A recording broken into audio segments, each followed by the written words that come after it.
Everyone, Alpha Eagle here again. Welcome back to my channel. I pray you're all doing well, and may God bless you all. Before we begin, be sure to like, share, comment, and subscribe. This is my very, very late review of not Captain America Brave New World.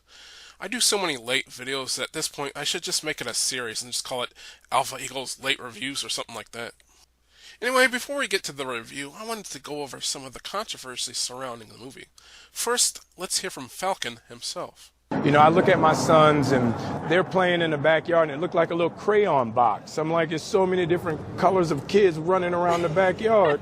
And, you know, when I was a kid, my reality wasn't like that, you know, so the world has changed so much in one generation, and I'm so proud to say that my kids have the ability to see a world that's so completely open, and the opportunity is there for them to be whoever they want to be.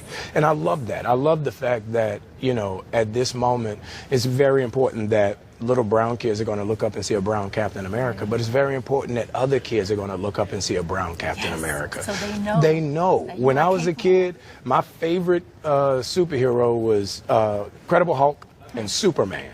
And at no point in time when I was a kid watching Superman, I was like, no, I can't be Superman because he's white.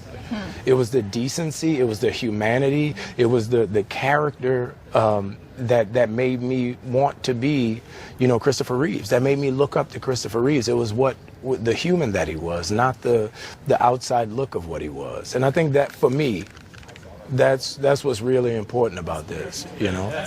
Falcon just contradicted himself. First, he says that it's important that kids, specifically brown kids, look up and see a brown Captain America. And then he said that when he grew up, his two favorite superheroes were Hulk and Superman, and he never thought that he can't be Superman because Superman was white, proving that his previous statement was completely wrong. Falcon himself is living proof that representation is not important. It's not important for brown kids to look up to a brown superhero.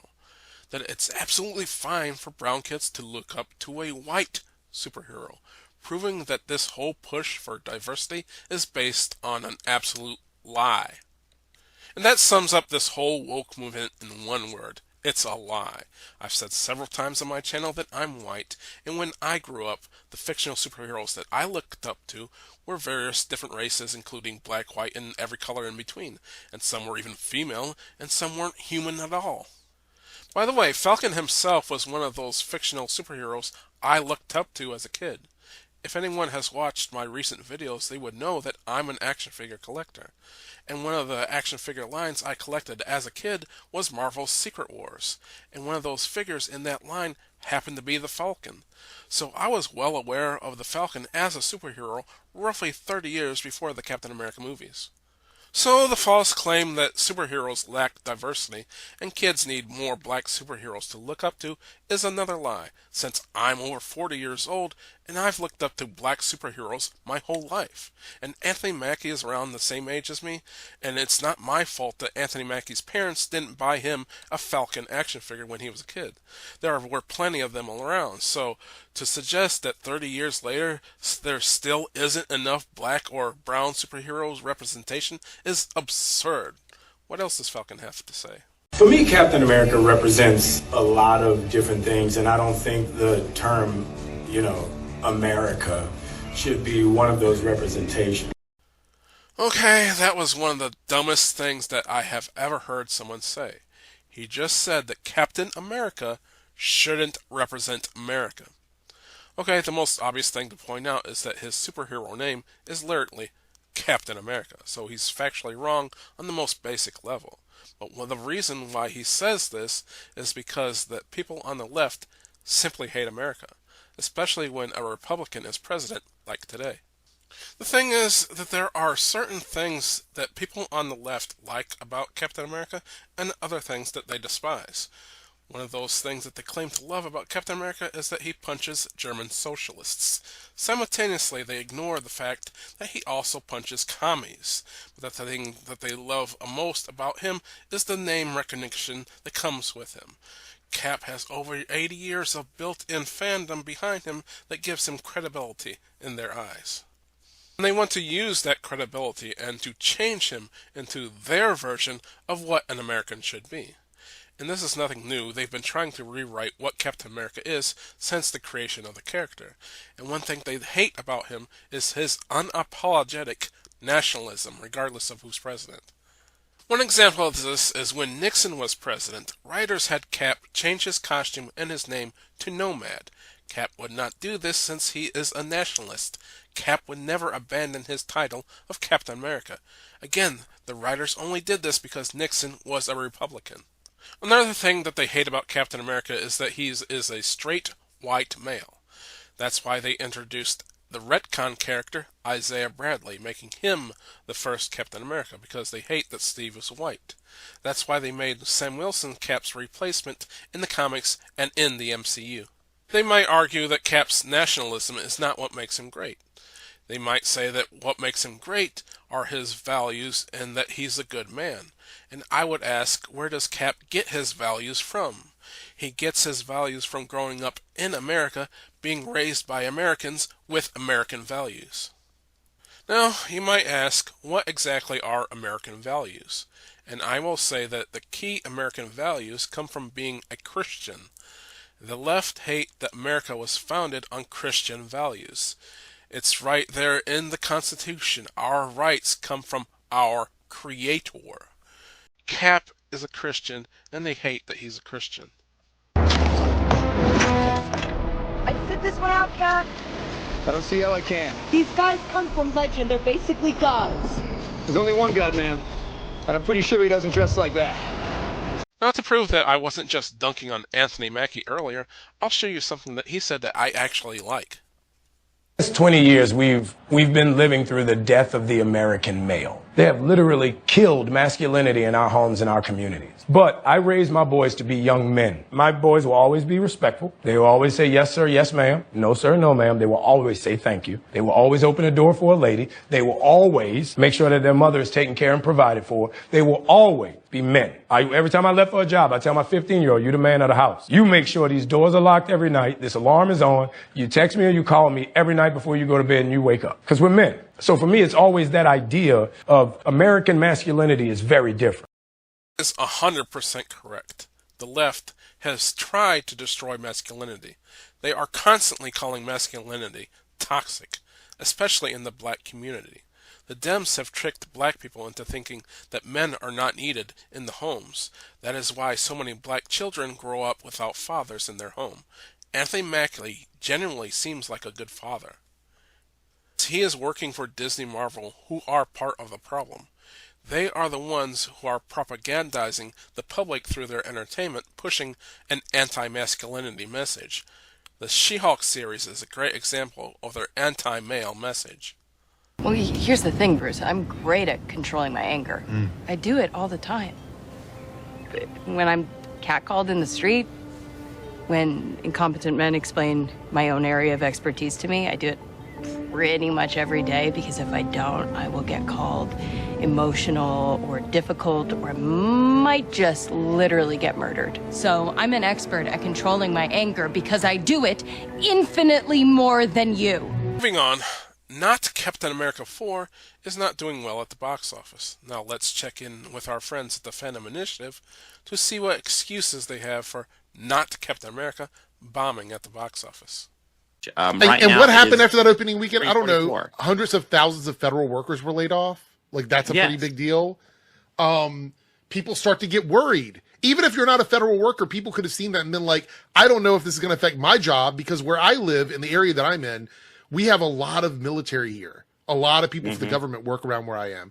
And businesses are worried. People that are bartenders, people that are waiters, people that work in the service industry are worried because they don't know if they're going to have money.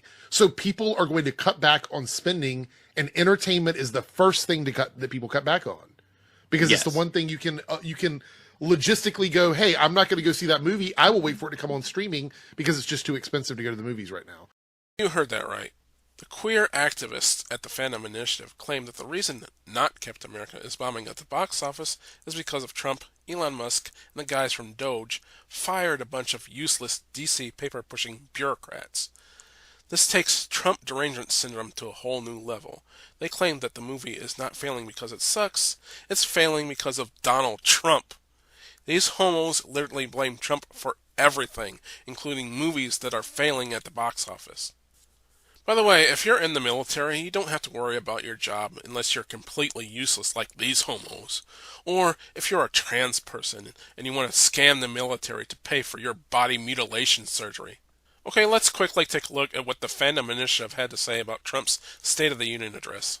I don't want to dive too much into politics, but I did want to mention briefly that there was that State of the Union yesterday where Trump just lied. I watched the first hour and I just got so frustrated. Like, there was a point where they just started chanting USA, and I'll be honest, I felt like I was watching a Nazi rally. It was gross. Wait, people chanting USA made you think of a Nazi rally, Bob? What kind of insane person thinks chanting USA is like a Nazi rally? People on the left are obsessed with Nazis. They see Nazis everywhere. That's why we say that people on the left hate America. Any small display of patriotism, they hate. Does it also remind you of Nazi rallies when you hear USA chants at sporting events, Bob? USA! USA! USA! USA! USA! USA! So, finally, let's get into my review. But before we do, let's hear what Gary from Nerdrotic had to say about this movie. The good news is it's not 2.5 hours long, and it's not woke. For anyone who says that people on my side of the aisle are in a big echo chamber, notice that I strongly disagree with Gary. The mere existence of this movie is what makes it woke.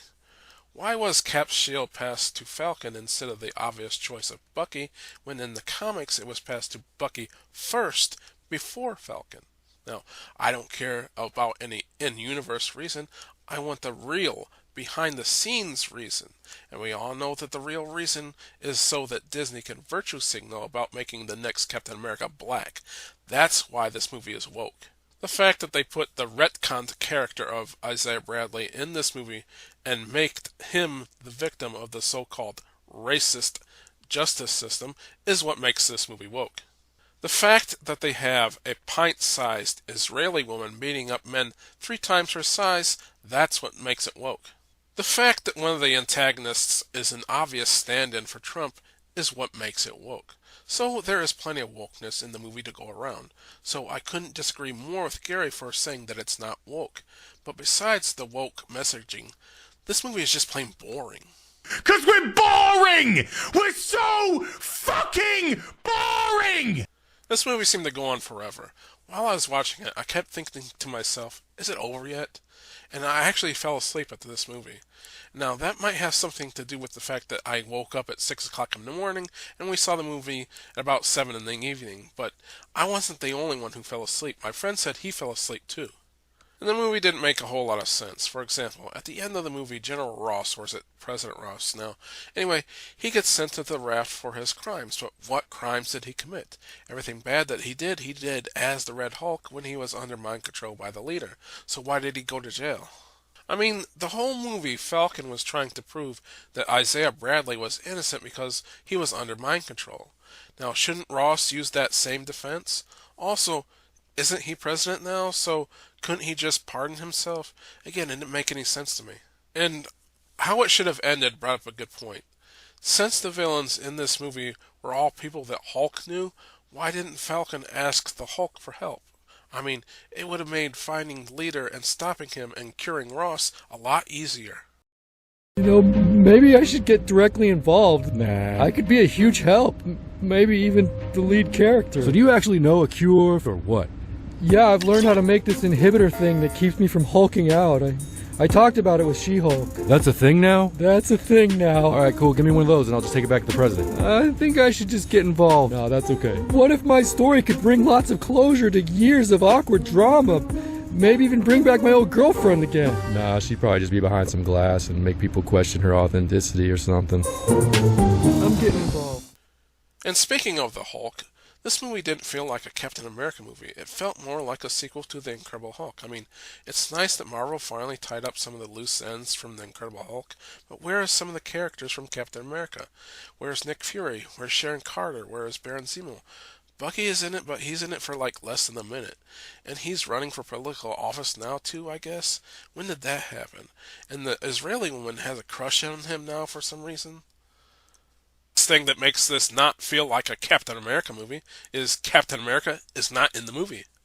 So, overall, it's a boring, woke mess that doesn't make any sense and isn't even a Captain America movie. Anyway, that's about it for this video. Be sure to like, comment, share, and push that subscribe button. I'm Alpha Eagle. God bless you for watching.